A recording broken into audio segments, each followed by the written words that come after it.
Throughout the series mga idol, no, laging lamang ang LA sa first half kontra sa Denver or even majority of the game tapos nahahabol na lang ng Nuggets. 3 games na ganun lang lagi ang nangyayari. Kaya dito sa Game 4 kahapon, lalo na may double-digit lead ang Lakers sa first half, mukhang skeptical tayo kung uulit din ba yun, pero hindi. Mula sa pagtawid ng bola, ilang mga pasa rin ang nagawa nila rito. May play sila with Reeves pati AD na magbibigay ng screen kay D'Lo. Okay to mga idol na ginagamit pa rin nila si D'Lo na weapon instead of nililimitahan lang yung mga minuto. 7 points pa lang siya sa mga oras na ito at hindi pa talaga nag-iinit. Pero itong Denver Nuggets team na ito hindi rin siya pinababayaan. Bumuntot si KCP dyan sa kanya, si Jokic umangat naman din. Alam kasi nila na pag pumutok pa tong si D'Lo, di mas mahirap talunin ng LA. So nire-respeto pa rin nila si Russell sa ganyan at alam din nila ang capabilities nito. Dahil dyan sa pagdepensa nila kay D'Lo, lumuwag ang depensa kay Reeves. And itong gagawin ni Rui ay yung ginagawa rin po ni MPJ para sa Nuggets, lalo noong Game 3. Inatake ang closeout at nawawala matik ang depensa. Si Jokic hindi naman din rin protector gaano yan.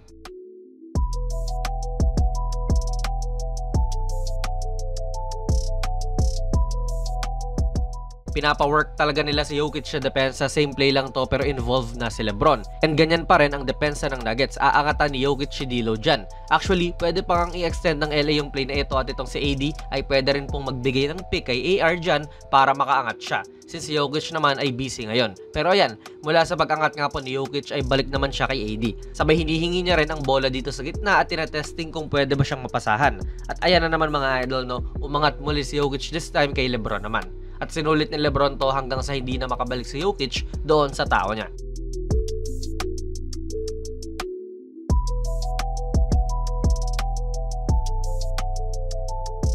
Kung gusto mo pa ng mga videos katulad nito, baka pwede kang mag-subscribe idol. Palike na rin po ng ating video, nakakatulong to sa build up ng channel natin.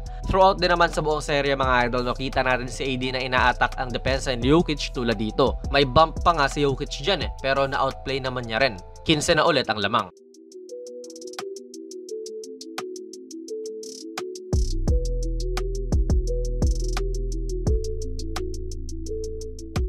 Nga pala mga idol, ang video na ito ay sponsored ng 1xBet, ang isa sa mga trusted betting sites dito sa Pinas at sa ibang bansa. Kung gusto nyo mag-register, i-click nyo lang po ang link sa ating pinned comment sa baba at ganun din sa ating description box.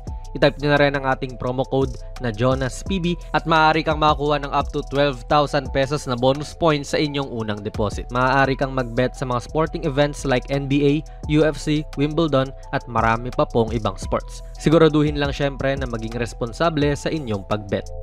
Mula sa offensive rebound, tignan nyo naman kung gaano kalayo si Murray at D'Lo, and basically mga idol, ready na si Russell na tumira dyan. That's why kanina inaangatan din talaga siya ni Jokic. Threat pa rin siya sa labas kahit struggling siya, pero dito pumasok naman.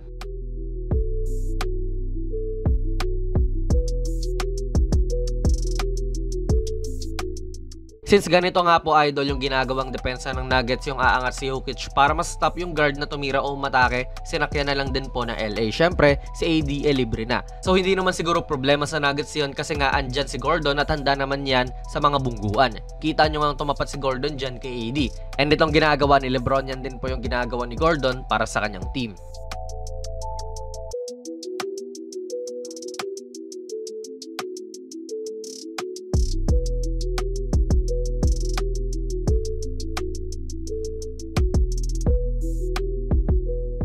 Defending champs pa rin to mga idol na ibaba nila sa 7 ang lamang pagkatapos ng dakdak na MPJ na ito. Off muli sa help ni Jokic mga idol, sumama pa si Reggie Jackson dyan para hindi talaga maka-atake to. Pero since ganyan nga ang bigat ng depensa para lang sa isang player, lumuluwag para sa iba. Ito yung unang tres ni Gabe Vincent ngayong postseason.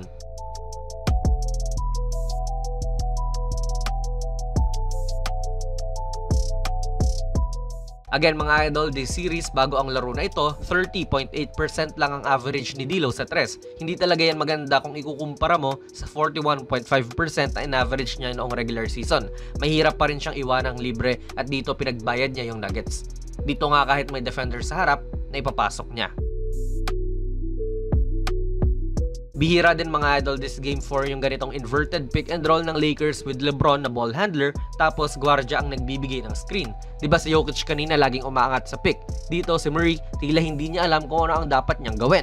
For sure, sinalo niya si LeBron sa kanyang drive pero parang walang naramdamang pressure si LeBron whatsoever.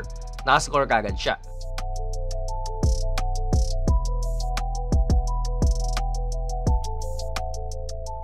Dito muli makikita natin yung depensa ng Nuggets na nagawan nga ng paraan ng LA. Aangat si Jokic kay D'Lo, malilibre si AD, sabay iba ang tatapat kay AD malamang, kaya nakakapag-cut si LeBron.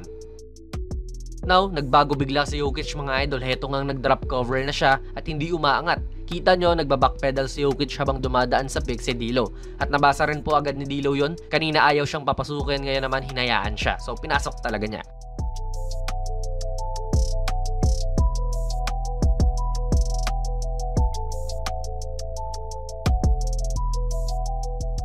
Again mga idol, iniba na ni Joker ang depensa niya, hindi na siya sumasama sa ibabaw at ngayon nga po ay naiiwan na siya sa ilalim.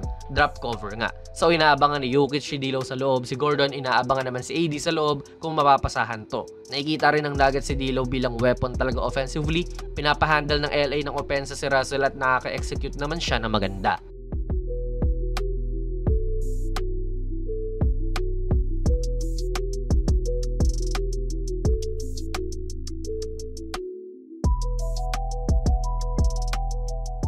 Sinulit din po ng Lakers yung pag-drop cover ni Jokic. Alam niya na sa talunan hindi mo maaasahan to at ina-expect na ni LeBron yung swipe ni Jokic. Once hindi niya natapik, saka siya tumalon at hindi na nga rin niya to nasabayan.